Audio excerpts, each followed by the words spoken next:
So how is Connecticut doing when it comes to the quality of our environment? The state is getting a closer look, all thanks to a newly released report. Storm Tracker meteorologist Steve Glazier breaks it down.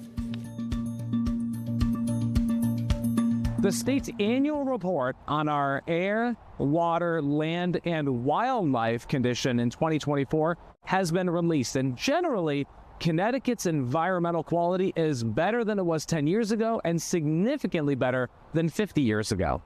The 1980s, our air quality was horrendous, and it has improved massively since then. The Clean Air Act worked. Keith Ainsworth is the acting chair of the Connecticut Council on Environmental Quality, who issued the report.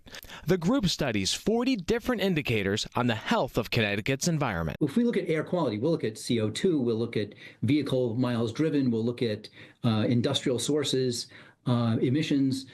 So we'll break that down into different categories so that we can see where things are coming from and where we've seen improvement or degradation. Ainsworth points to the use of electric vehicles and public transportation to lower greenhouse gas emissions and improve our air quality. Unfortunately, according to the report, warming temperatures, heavier rain events, and contaminant runoff into our waterways are negatively impacting our ecosystem. The species that live here, the cold acclimatized species have decreased, the warm acclimatized species have increased, but the ecosystem itself hasn't evolved fast enough to keep up with that.